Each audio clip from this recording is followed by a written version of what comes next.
Assalamualaikum warahmatullahi wabarakatuh. Alhamdulillahi wahdah. Wassalatu wassalamu ala man la nabiyya ba'dah wa ala alihi wa sahbihi wa mawalah amma ba'd. Allahumma inna nas'aluka ilman nafi'a wa rizqan thayyiba wa amalan mutaqabbala. Ibu sekalian, saya memulai pengajian ini dengan sebuah doa dari Rasulullah yang biasa beliau baca pagi hari. Diriwayatkan dari Ummu Salamah, Nabi itu suka setelah sholat subuh membaca Allahumma inni as'aluka ilman nafi'a wa rizqan thayyiba wa amalan mutaqabbala. Ya Allah, sungguh aku mohon kepadamu keilmuan yang bermanfaat, rezeki yang baik, dan amalan yang diterima. Ibu sekalian, kita sampai nomor berapa? 20. Sekarang 24 ya? Baik. Kitab Al-Arba'un Al-Wildaniyah, 40 hadis terkait pendidikan untuk anak. Hadis ke Al-Hadits Rabi'a wal Ishrun, hadis nomor 24. An Abi Hurairah radhiyallahu ta'ala anhu, dari sahabat Abu Hurairah radhiyallahu ta'ala anhu, qala Rasulullah sallallahu alaihi wasallam, telah bersabda Rasulullah sallallahu alaihi wasallam, man ghasyana falaysa minna, siapa yang menipu kami maka dia bukan termasuk golongan kami. Hadisnya begitu pendek. Man ghasyana falaysa minna, siapa yang menipu kami maka dia bukan termasuk golongan kami. Rawahu Muslim. Hadis ini sebetulnya itu terkait perniagaan atau jual beli atau bermuamalah, tapi juga bisa meliputi semua bidang kehidupan, yaitu prinsip hidup di dalam Islam yang harus dijunjung tinggi adalah kejujuran, tidak menipu. Dikatakan dalam syarahnya itu begini, karena Nabi sallallahu alaihi wasallam fi suqin min aswaqil Madinah fi yaumin mutir. Suatu ketika Nabi Muhammad itu berkeliling di pasar Madinah pada musim hujan. Ibu-ibu, kalau ada seorang nabi datang ke pasar itu aneh atau tidak? Aneh. Kalau ada kiai besar, ulama besar datang ke pasar besar itu aneh atau tidak? Di kolang-kaling, kiai Badawi di kolang-kaling. Aneh apa? Aneh ya? Di dalam surat Al-Furqan, keanehan itu juga dirasakan oleh manusia yang sezaman dengan Nabi sallallahu alaihi wasallam. Anda bisa tengok dalam surat Al-Furqan ada 2 kali, mali hadzal rasuli ya'kulu ta'ama wa yamshi fil aswaq. Ngopo Rasul kok berjalan di pasar dan mengkonsumsi makanan? Orang-orang yang mengingkari kenabian Nabi Muhammad itu keheranan. Kalau seandainya dia seorang manusia yang suci, itu tidak pantas dia itu ke pasar. Gitu persepsinya. Tapi Nabi kita ini adalah Nabi yang memberikan tuntunan kehidupan manusia yang wajar. Gitu. Mereka juga menafikan hal itu karena begini, mestinya kalau Rasul utusan Tuhan itu malaikat saja. Malaikat saja, jangan manusia. Ini masuk Rasul ke pasar. Di dalam surat Al-Furqan terulang 2 kali. Nah ini Nabi datang ke pasar. Wa bainama huwa yasiru fi dzalika suq. Ketika beliau berjalan di pasar itu, marra ala rajulin yabi'u subratan qaumatan min at-ta'am. Melihat orang jualan bahan makanan seperti tepung gandum. Maka ada bagian yang terkena air hujan. Nabi SAW memasukkan tangan beliau ke bahan makanan itu. Ternyata yang bagian dalam itu basah, bagian atasnya kering. Ma'ala ya sahibu ta'am. Apa ini penjual makanan? Enggak ya Rasulullah, semalam ini terkena hujan, kenapa enggak kau letakkan di bagian atas? Kenapa kamu sembunyikan? Maka Nabi bersabda, pendek itu tadi, man ghasyana falaysa minna. Siapa yang menipu kami bukan termasuk golongan kami. Itu satu. Yang kedua, Bu, ini masih senada dengan ini ya. Rasulullah SAW memuji perilaku jujur dalam perniagaan. Perilaku jujur dalam perniagaan. Dalam sebuah hadis dikatakan, at-tajirus saduqul amin ma'an nabiyyin wasyuhada wassalihin. Pedagang yang jujur, yang bisa dipercaya, itu nanti surganya setara dengan para nabi, orang-orang yang mati syahid, dan orang-orang siddiqin. Hadis sahih. Sekarang mencari pedagang yang jujur itu apa nih? Sekarang musim apa sih? Mangga. Harganya berapa? Yang tertera di itu, kayaknya mangga itu berapa? Kalau urusan 12.000 misalnya, ibu ini kesereng, ya sudah membayangkan cucunya kalau dia utinya pulang itu, soalnya utinya pun sakti baru aku sebagai nenek, wah datang disambut cucu loh, bapak nggak bayangnya begitu. Kau ini kadang murah rasanya. Ternyata setelah berhenti berapa? Setelah Anda berhenti ternyata harganya itu 22 atau 25 per kilo. Anda gelo atau tidak ketika berhenti? Kata guru saya, membuat orang lain gelo itu menyebab tercerabutnya keberkahan jual beli. Oke, itu perilaku yang lain. Perilaku yang berikutnya begini. Nabi bersabda, rahimallahu ra'an samhan idza ba'a samhan idza ishtara samhan idza qada. Rahmat Allah melimpah kepada seseorang yang begitu mudah kalau menjual, begitu mudah kalau membeli, dan begitu mudah ketika nagih. Ibu-ibu kalau pesen pete nang lijo karena bapak arek ingin mangan pete, sak keris berapa harganya? Itu nih istri saya di depannya gor section, dulu ibu-ibu ada berangkat senam daerah, beli joni, bu, ini kalau pesanan ini jenengan putih, piro, jadi sintu, ini sakit sedikit, 2.000, untek,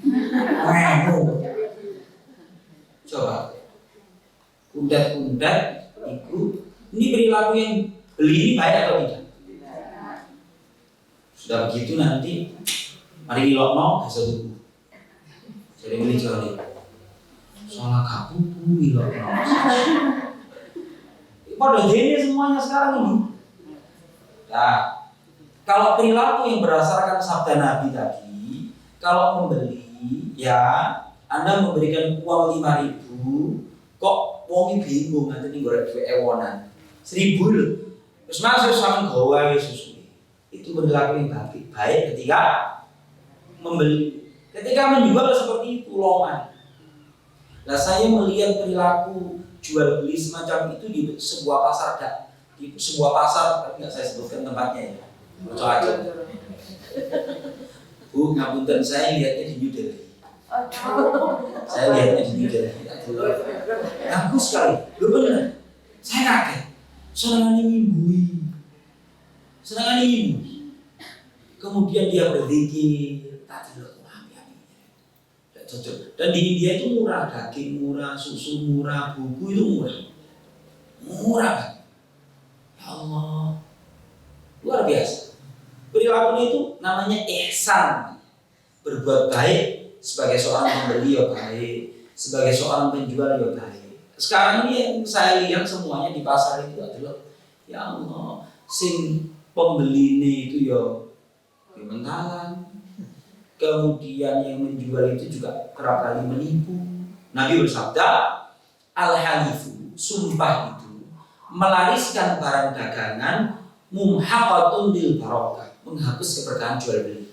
Sumpah itu, demi Allah, ini harus ditolak ini sama tok pakai buat ini. Nah itu sumpah itu melariskan barang dagangan di soin, melariskan barang dagangan dan menghapuskan keberkahan jual beli. Itu begitu.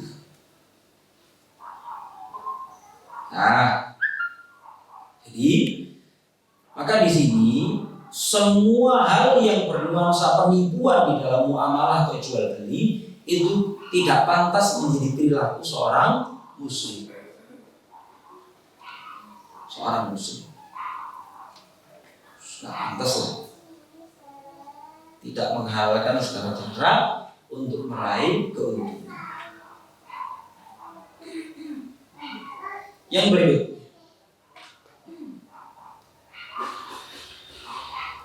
al-haditsu khamisa wal ishrun. Masih ingat ceritanya wanita yang disuruh sama ibunya mencampur air ke jalan susunya. Anda tahu siapa itu? Menantunya Umar bin Khattab radhiyallahu taala.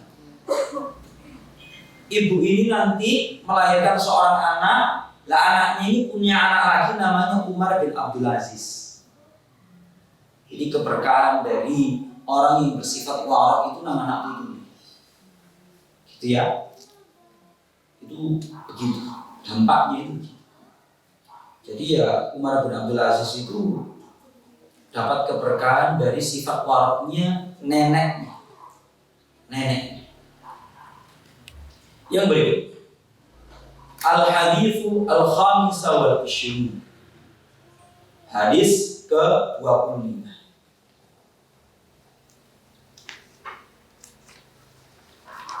An Abi Umamah radhiyallahu taala an qala Rasulullah sallallahu alaihi wasallam. Nabi bersabda begini, "Man yaqta'u haqqa imri'in muslimin biyadihi." Siapa yang merampas haknya seorang muslim dengan sumpahnya, merampas haknya seorang muslim dengan sumpahnya, faqad aujaballahu lahu nar, maka Allah mewajibkan bagi dia neraka, wa harrama alaihi jannah, dan Allah mengharamkan surga. Faqala rajul, seseorang bertanya, "Ya Rasulullah, wahai Rasulullah, wa in kana syai'an yasiran, apakah meskipun sesuatu yang sedikit atau remeh, remeh?" Qala wa in kana qadiban min araq, meskipun sepotong kayu arak. Ini kayu arak. Siwak. Nah, kayu siwak itu namanya kayu arak. Siwak itu perilakunya. Kayunya ini namanya kayu arak. Kira kode biasa. Nah, seberapa ini? Rongnya gue ya sampai. Ya kalau sambil berangkatnya ya jutaan kan. Itu sesuatu yang kurang meriah. Nah, begini Bu. Silakan tengok surat Al-Baqarah 188.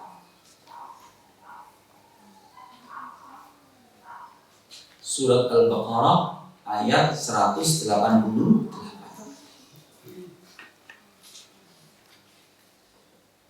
Bunyinya begini. Wala ta'kulu amwalakum bainakum bil batili wa tudlu biha ilal hukami litakulu fariqam min amwalin nasi bil ithmi wa antum ta'lamun. Dan janganlah kalian memakan harta orang lain dengan cara dosa, dengan cara yang batil. Engkau adukan kasusnya ke pengadilan supaya engkau bisa merampas hak dia, harta dia dengan cara dosa, sedangkan engkau menyadari cara itu salah. Gara ini direkam mau cerita enggak? Tapi begini, ada sebuah lembaga yang sangat kredibel membantu orang Islam di Indonesia dan di dunia. Ada kasus kemelut internal di lembaga itu. Kemudian pendirinya gaya status gitu loh, wartawan, digoreng sampai wartawan. Sebetulnya dana yang rotok beliau dilaporkan itu sekitar 120 miliar. Oke? Ini keterangan orang internal kepada saya. Tapi yang disita itu 600 miliar. Kira-kira buka saya jawab. Iya. Jadi Anda jangan blokos untuan saja kalau terima informasi. Itu cara ngerampok milik orang tanpa sadar dengan pembenaran itu begitu cara. Oke? Ya. Dan itu tidak masuk berita. Wah, disita. Jadi sing beliau laporan itu 120. Tapi sing disita 600. Susu ya kan? Kayak nyewa jet. Gitu sekalian ya. Jadi tipologi jenis-jenis orang yang merampas harta orang lain dengan cara zalim itu diisyaratkan dalam surat Al-Kahfi. Allah berfirman, "Amma as-safinatu fakanat limasakina ya'maluna fil bahri fa'aradtu an a'ibaha wa kana wara'ahum malikun ya'khudhu kulla safinatin ghasba." Adapun perahu itu miliknya orang miskin. Perahu yang bagus ini loh, ini miliknya orang miskin.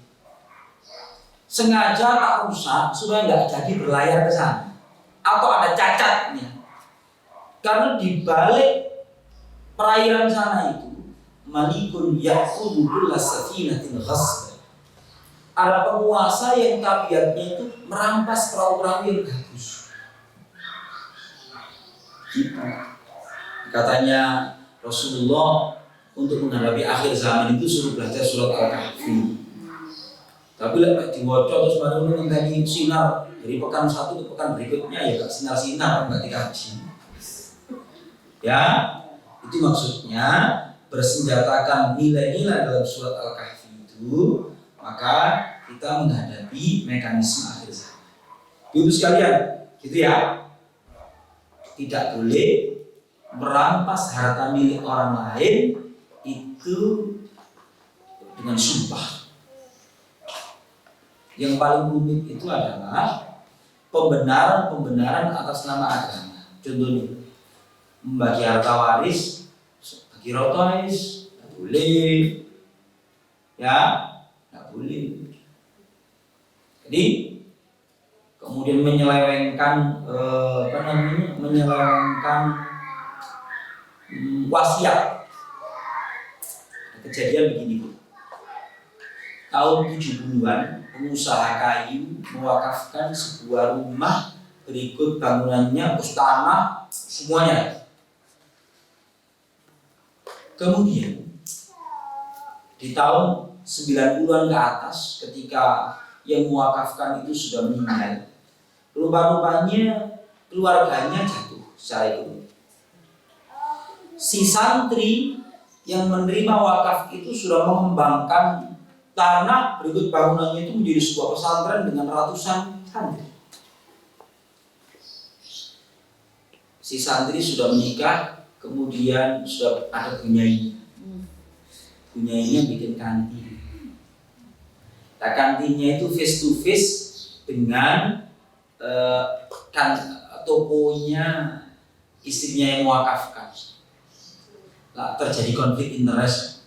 Kemudian pada dodol gorengan, ya.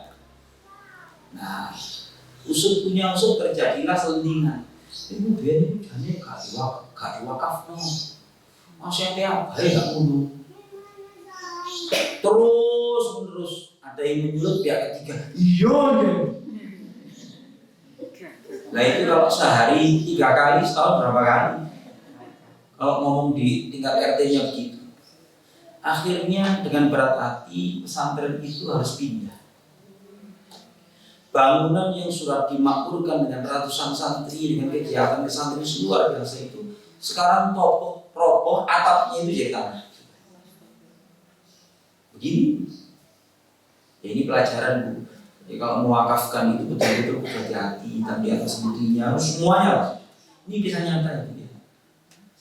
Ini kasus-kasus yang terjadi, merampas kadang-kala mengambil alih milik orang lain, hak orang lain dengan sumpah itu begitu-begitu itu model. Lah adapun pada level anak-anak ya dipeseni. Jangan sekali-kali suka mengambil miliknya orang lain, apalagi dengan sumpah. Meskipun itu sesuatu yang remeh. Nah, yang berikut.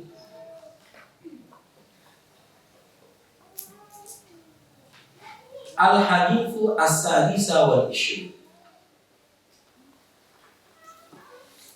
Al-hadithu as-sadisa wal ishrun. An Abi Musa al-Ash'ari radhiyallahu ta'ala anhu anna Nabiy sallallahu alaihi wasallam ba'atha Mu'adzan ila Yaman. Sahabat Abi Musa al-Ash'ari menceritakan sesungguhnya Nabi sallallahu alaihi wasallam ba'athahu, mengutus dia wa Mu'adzan dan sahabat Mu'adz ila Yaman, ke negeri Yaman. Ini saya ceritakan cukup panjang tapi bagus ceritanya. Wa qala lahum, kemudian Nabi bersabda sebagai kode etiknya dai, sebagai kode etiknya para pendidik, orang tua juga kalau bikin kebijakan, yaitu yassira wala tu'assira, permudahlah jangan dipersulit. Wa basyira wala tunaffira, bahagiakanlah manusia, jangan engkau buat lari dan menjauh dari agama. Wa taqawwa'a wala takhtalifa, salinglah dukung ketika menjadi guru tugas, salinglah dukung menguatkan satu sama lain, jangan berselisih atau saling mementahkan. Muttafaqun alaih.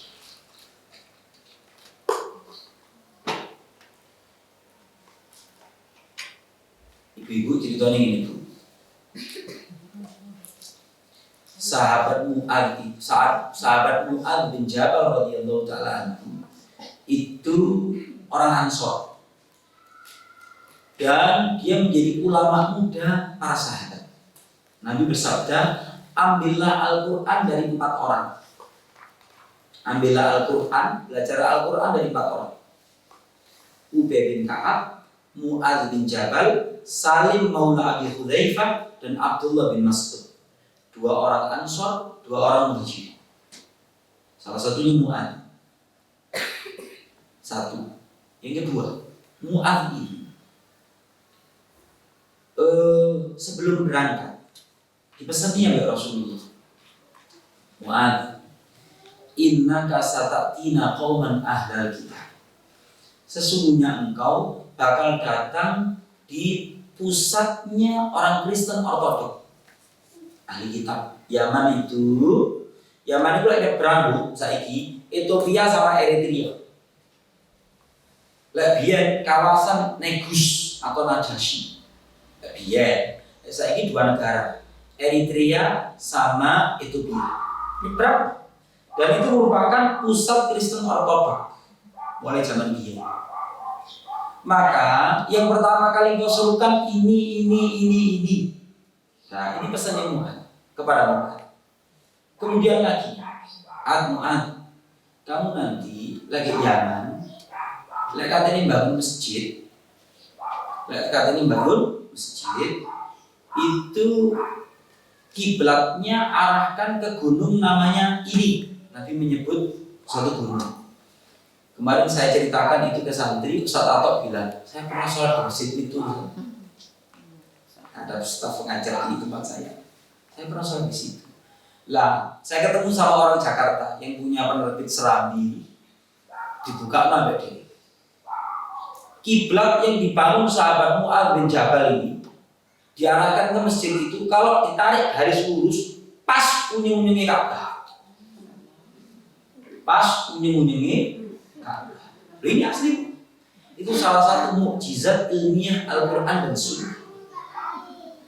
Oke?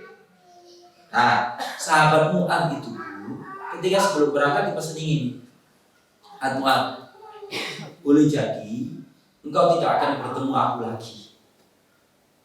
Dan aku mencintai untukmu apa yang aku cintai untuk dirimu.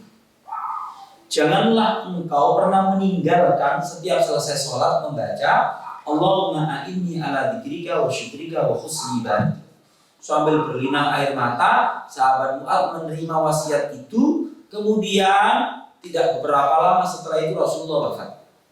Dan Mu'adz masih posisi di Yaman. Begitu. Mu'adz itu asli ini wong Medina. Lalu sahabat Abu Musa al-Asy'ari yang meriwayatkan hadis ini itu memang orang Yaman. Suaranya enak. Suaranya enak. Orang-orang Asy'ariyin itu secara umum mereka menjadi guru Quran dan suaranya bagus-bagus. Ya, supaya arek Ternate, Ambon itu nangis saya berdua maca Quran. Itu loh maksudnya. Itu orang Asy'ari. Nah, kita tengok ini. Prinsip di dalam ngajar atau menjadi dai itu adalah memudahkan, tidak mempersulit. Nah, ini harus dipegang. Kemudian yang kedua, memberikan kabar gembira, bukan membuat orang lari dari agama. Saling dukung, bukan saling mementahkan. Saling dukung, bukan saling mementahkan. Ya ini saya cerita kepada ibu-ibu, jadi maksud ibu tak kirim jadi guru tugas ngajar. Nah ini kalau guru tugas di pesantren itu perlu dipejangi pakai. Tapi betapapun Bu, ya kalau lagi ngajar cucunya, kemudian mengingat misalnya musim liburan sekolah dititipi putune yang itu, maka pakai prinsipnya ini Bu, sehingga gambar yang diterima anak cucu itu adalah beragama itu membahagiakan, mengasihkan, bukan beban. Saya kasih contoh ya Bu ya. Pertarungan antara seorang nenek dengan cucunya di Malang ini, ya asli ini. Lah kok saya disuruh datang untuk mendamaikan? Ya asli. Warin jegot, sing kelas 6 SD ini jegot.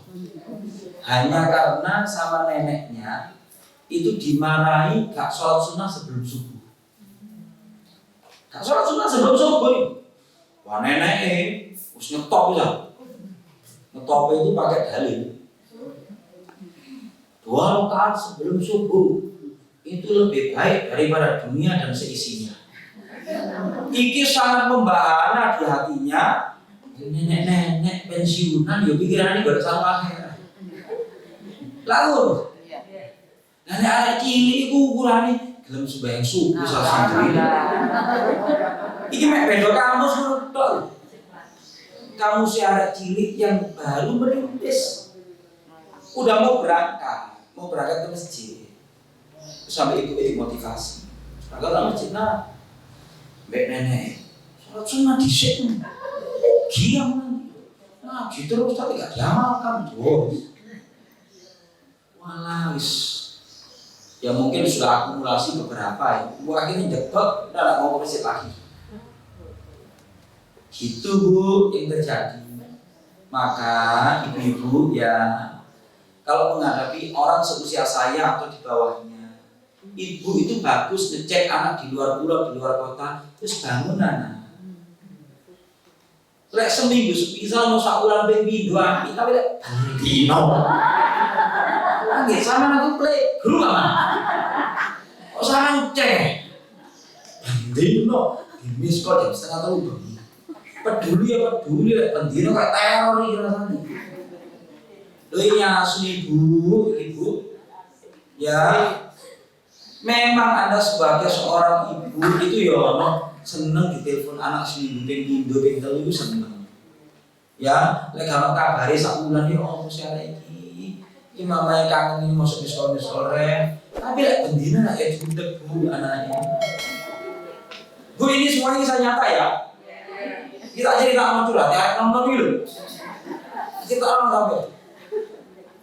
Ibu ya gak apa-apa, miskol nang lah. Yo aku mau petang puluh papa deh.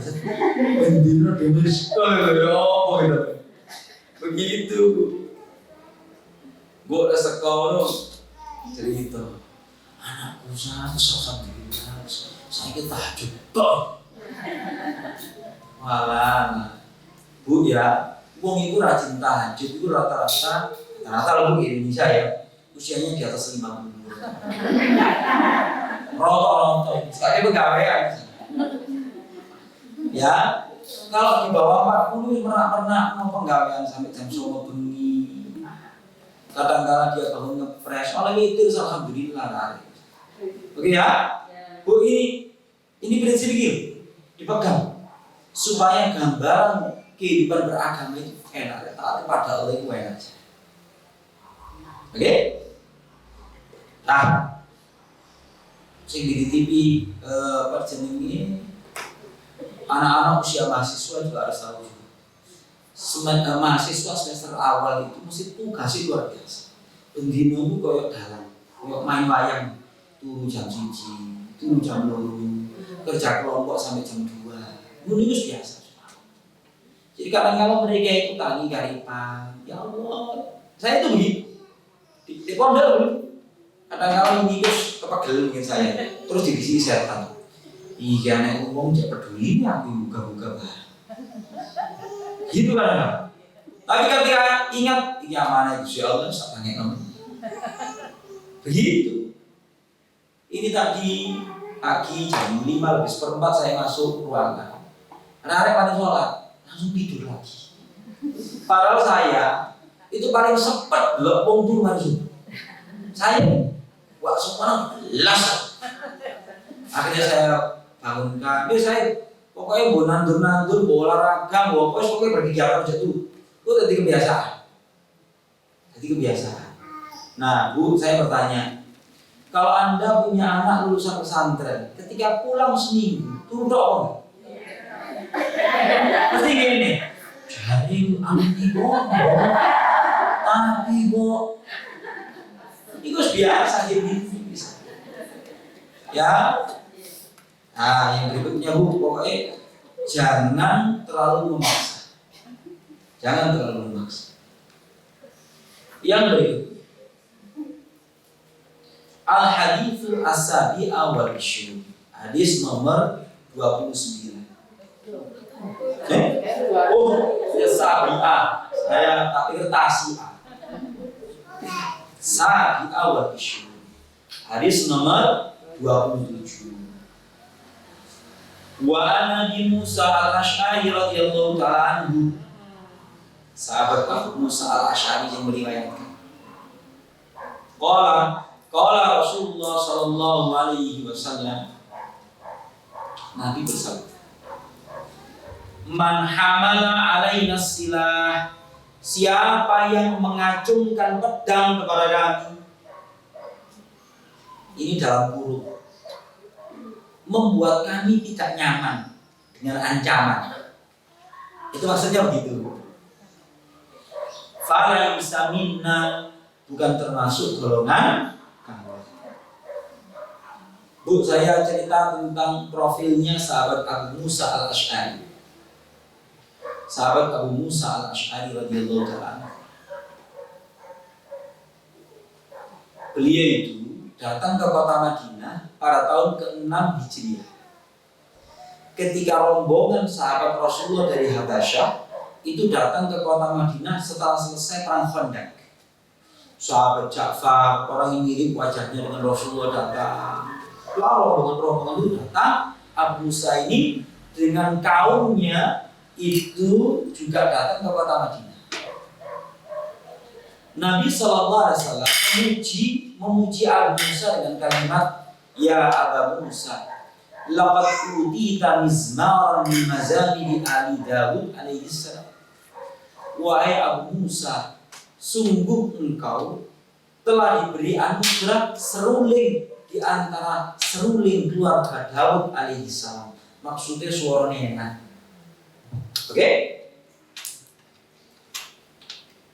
Seorang ulama tabi'in itu pernah mendengar sahabat Abu Musa itu membaca surat pendek.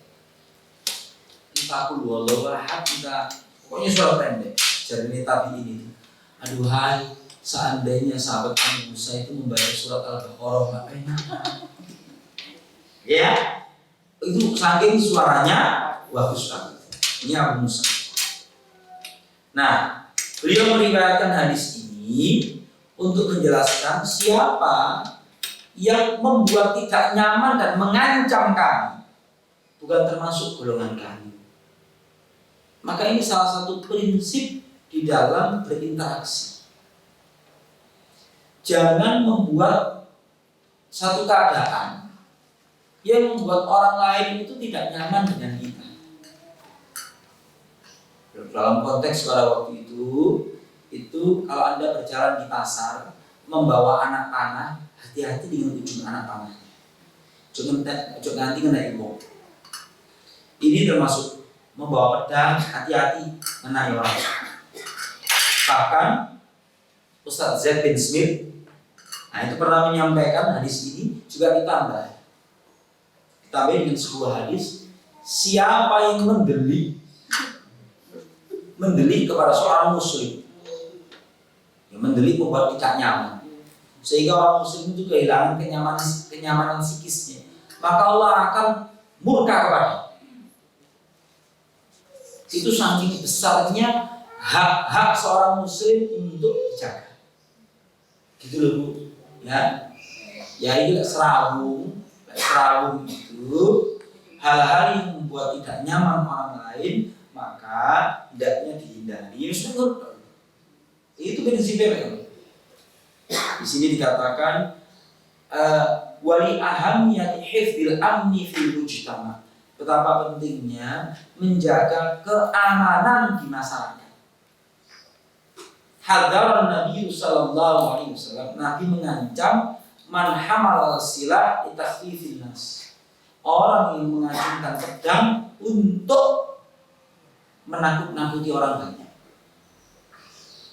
Wa isya'atir ru'bi bainahum, dan meratakan teror di antara mereka.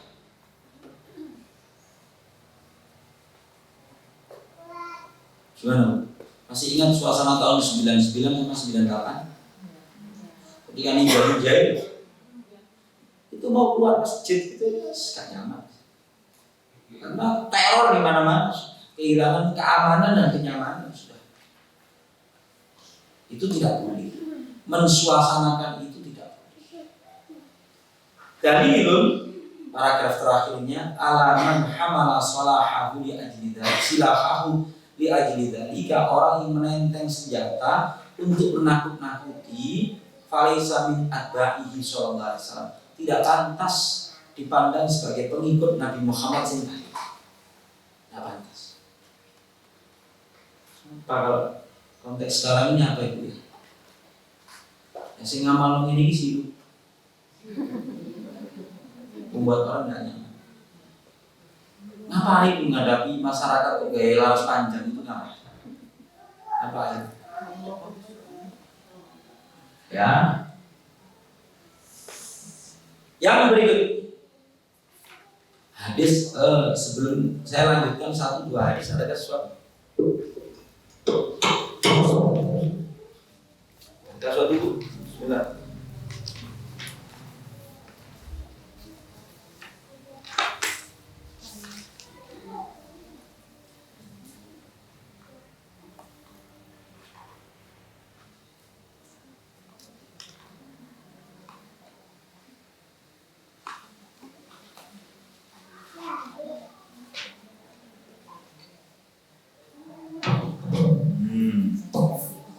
Ini nomor 28 ini bagus. Dikasih judul itu sebenarnya asik, yaitu menghilangkan sakwa sangka. menghilangkan salah sangka supaya tidak disuudoni orang itu bagaimana, itu teknisnya. Kita tengok ya. Wa an Abdillah bin Mughaffal radhiyallahu ta'ala anhu, dari sahabat namanya Abdullah bin Mughaffal, anna Rasulullah sallallahu alaihi wasallam, bukan tentang menghilangkan yang satunya, menghilangkan salah sangka, bukan. Naha anil qadfi, Nabi Muhammad sallallahu alaihi wasallam melarang dulinan ketepil. Melarang dulinan ketepil. Khadfi itu ketepil. Khadfi itu ketepil. Wa qala, beliau menegaskan, innaha la tasidu saydan, sesungguhnya ketepil itu tidak bisa membunuh hewan buruan. Wala tanqa'u aduwan, tidak bisa melumpuhkan musuh. Walakinnaha taksirus sin, akan tetapi dia mematahkan gigi, wa tafqa'ul ain, dan membutakan mata. Nanti saya jelaskan ya. Itu hadisnya begitu dulu. Ini ada lanjutannya Bu hadisnya. Kok dipotong segitu? Lanjutannya itu begini. Lah Abdullah bin Mughaffal itu punya keponakan. Keponakannya itu sudah diberitahu, aku mulai biyen gak seneng dari awakmu. Ojo dulan ketepil, sebab Rasulullah gak seneng wong dulan ketepil. Kamu terus saya dulan ketepil. Mulai saya ojo ngomong karo aku. Oke? Ojo ngomong karo aku. Maka ini namanya al-hajru, mendiamkan seseorang supaya berubah. Itu boleh kalau dengan dugaan kuat, setelah didiamkan itu dia berubah. Itu boleh. Jadi kok Pak meneng, dia ngomong supaya dia introspeksi. Kalau ada dugaan kuat yang didiamkan itu berubah, boleh. Nah, ke redaksi hadis ini sekarang. Bu, ketepil itu kalau orang di Palestina itu pakai kalep, kemudian ujungnya itu dikasih sesuatu untuk nyambal no kerikil, puter-puter. Nah, itu satu. Itu juga ketepil. Kalau ketepil orang Indonesia, yang nanti jambu untuk ini, diketok, dijadi karet pentil kanan kiri terus kayak kaleng. Itu juga sama prinsip. Dan ternyata pada waktu saya kecil tahun 90-an itu saya lihat oleh tayangan televisi permain Persebaya yang buta sebelah.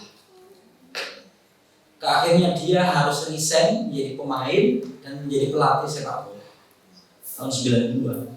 Kenapa? Supporter fanatiknya itu nepil dia sampai buta sebelah.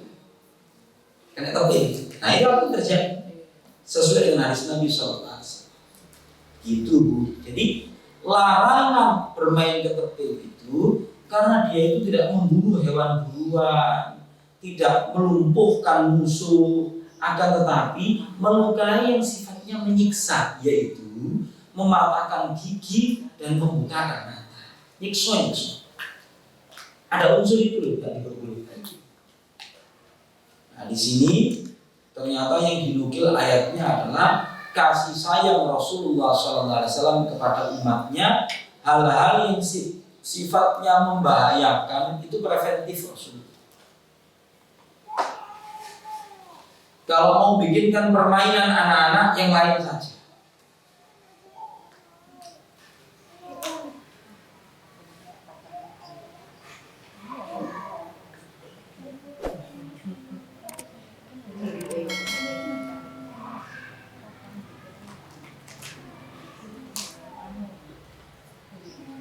Apakah larangan ini berlaku untuk anak-anak saja? Paragraf terakhir itu ada kalimatnya. Wa hadzal nahyu amun linnasi jami'i.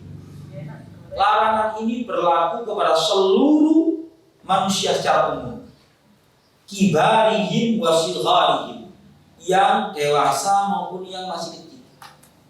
Lakinna hajat as-sighar ila tadhkiri bihi akbar. Tapi mengingatkan anak-anak agar tidak bermain hal-hal semacam itu lebih besar.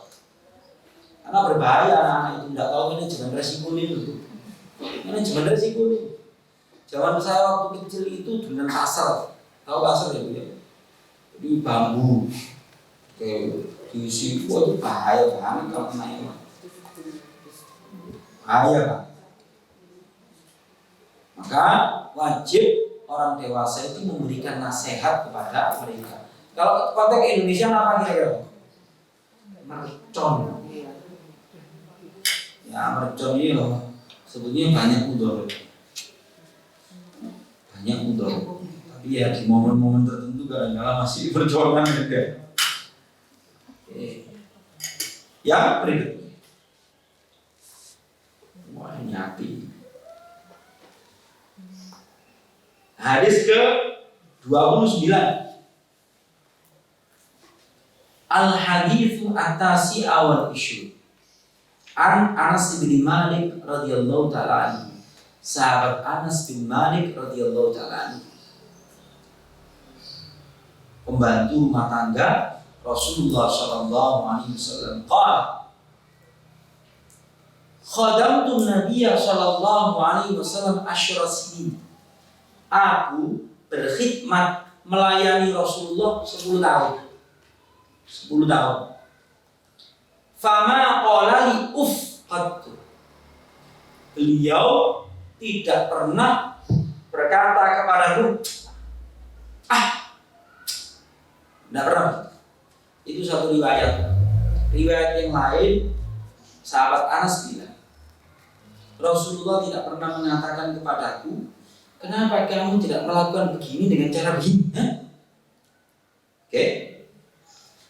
Nah, Bu, ada 2 riwayat. Kenapa kok sahabat Anas bin Malik itu membantu rumah tangga Rasulullah SAW? 2 riwayat ya. Riwayat yang pertama, ibu beliau namanya Ummu Sulaim. Ummu Sulaim. Nama aslinya Rumaisah. Ummu Sulaim.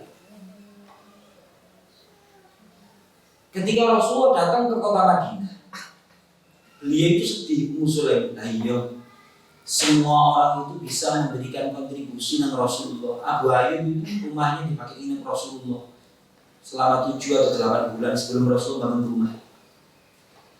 Orang sana itu berkontribusi dengan Rasulullah begini. Terus satu ini emangnya apa dengan Rasulullah? Maka dia melirik kepada anaknya, aku harus anak. Maka Ummu Sulaim membawa putranya ini, ya Rasulullah, ini Anas putra saya. Biar dia berkhidmat kepada Anda. Itu riwayat pertama. Riwayat kedua, saya baca kemarin hari Rabu subuh. Yang membawa itu bukan Ummu Sulaim kepada Rasulullah, tapi Abu Thalhah, suaminya Ummu Sulaim, tapi bapak tirinya Anas. Lah pernikahannya Ummu Sulaim sama Abu Thalhah ini api. Tahu? Jadi Abu Thalhah ini musyrik, ngelamar Ummu Sulaim. Lah Ummu Sulaim jawab ketika dilamar itu gini, orang semacam Anda sudah kaya raya, tampan, siapa yang menolak Anda? Jadi Ummu Sulaim. Tapi sampai belum beriman, mana mungkin, itu penghalang antara saya dan sampean. Gitu. Kalau Anda mau, maka mahar pernikahan, kalau mau menikahi saya, katanya Ummu Sulaim, keislaman Anda. Maka Abu Thalhah menikahi Ummu Sulaim, maharnya adalah keislamannya dia. Ini boleh diamalkan, tapi sistem kehidupannya mesti Islam. dan wanitanya berkarakter kuat. Lek gak berarti modus. Ya, berarti modus itu berbahaya. Nah, ibu-ibu sekalian, Abu Thalhah yang membawa Anas itu menemui Rasulullah. Ya Rasulullah, inilah Anas, anak kecil yang sangat cerdas. Biarkan dia berkhidmat untuk melayani Anda. Gitu. Lah, Anas ini hidupnya panjang. Termasuk dia didoakan oleh Rasulullah SAW dengan 4 doa. Ya Allah, panjangkan umurnya, banyakkan hartanya, banyakkan anaknya, ampuni dosanya. Ketika di ujung kehidupan, Anas bin Malik mengatakan, semua doa Rasulullah kepadaku sudah dikabulkan yang 3. Yang aku tunggu yang keempat.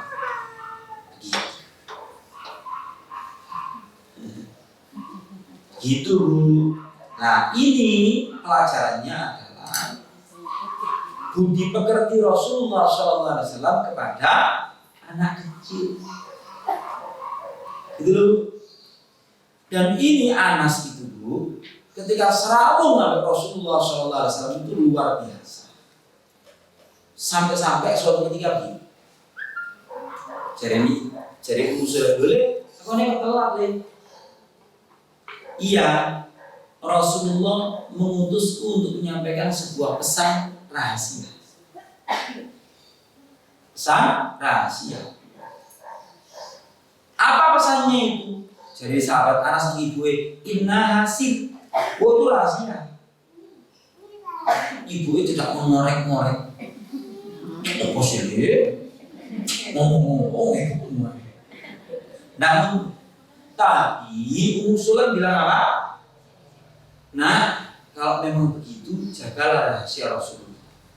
Sampai ibu meninggal, sampai sahabat Anas meninggal, itu tetap rahasia. Apa? Sifat amanah itu perlu ditanamkan juga kepada anak-anak. Terus ibu-ibu juga ojo golek-golek. Ini semuanya Bu menjadi materi ajar untuk anak-anak. Terkait sahabat Anas bin Malik radhiyallahu ta'ala. Saya banyak melihat kurikulum pendidikan itu semuanya mengacu pada interaksi sahabat Anas dengan Rasulullah SAW. Begitu. Ya.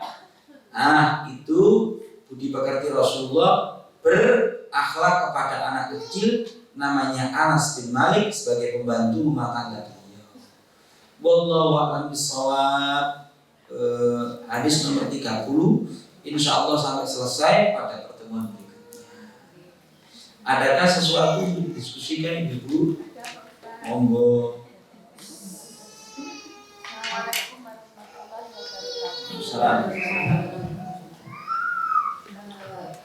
Tentang anak dan orang tua. Umpamanya Pak Ustadz, idealnya disunahkan untuk menulis wasiat itu berapa bulan sekali, berapa minggu sekali, atau berapa itu Ustadz. Terus umpamanya wasiat ditulis hari ini.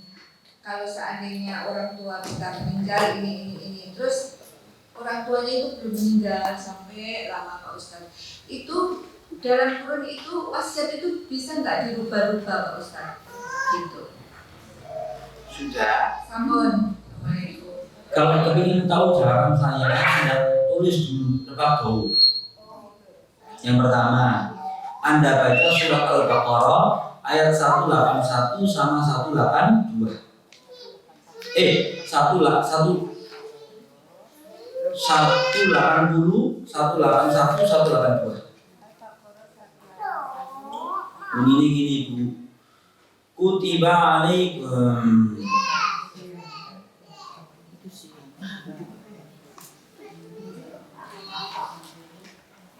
Kutiba alaikum idza hadara ahadakumul maut in taraka khaira al-wasiyatu lil walidaini wal aqrabina bil ma'ruf haqqan 'alal muttaqin. Faman khafa min musin janafan aw ithman fa aslaha bainahum dan seterusnya. Surat Al-Baqarah 180, 181, 182. Sudah? Temu ayat itu. Dulu menulis wasiat itu hukumnya wajib. Dulu. Tapi setelah turun ayat waris menjadi sunnah. Menjadi sunnah. Ya. Kemudian karena wasiat itu sunnah, para sahabat tetap menulis wasiat. Syaratnya tidak boleh lebih dari sepertiga harta. Sudah? Dan menulis wasiat itu dianjurkan, di situ dikatakan idza hadara ahadahumul maut, ketika Anda sudah didatangi tanda-tanda kematian. Wong ulak rasa. Sudah merasa harus cedak aja. Misalnya, dari dokter jantungku kalau 20%. Ada orang bilang gitu misalnya. Ya sopo? Enggak, jadi kan ini mari ini kanker apa? Pikiran masjid mana kanker? 2 hari lagi ternyata meninggal. Setelah seminggu, enggak sampai seminggu. Setelah kematian beliau, istri sama anaknya datang. Alhamdulillah, bapak era iki gak ninggal masalah belas. Semuanya rinci. Wonco Senin bapak era seneng ngutangi koncone. Wah, bener catetane kabeh. Dadi kene panen saiki.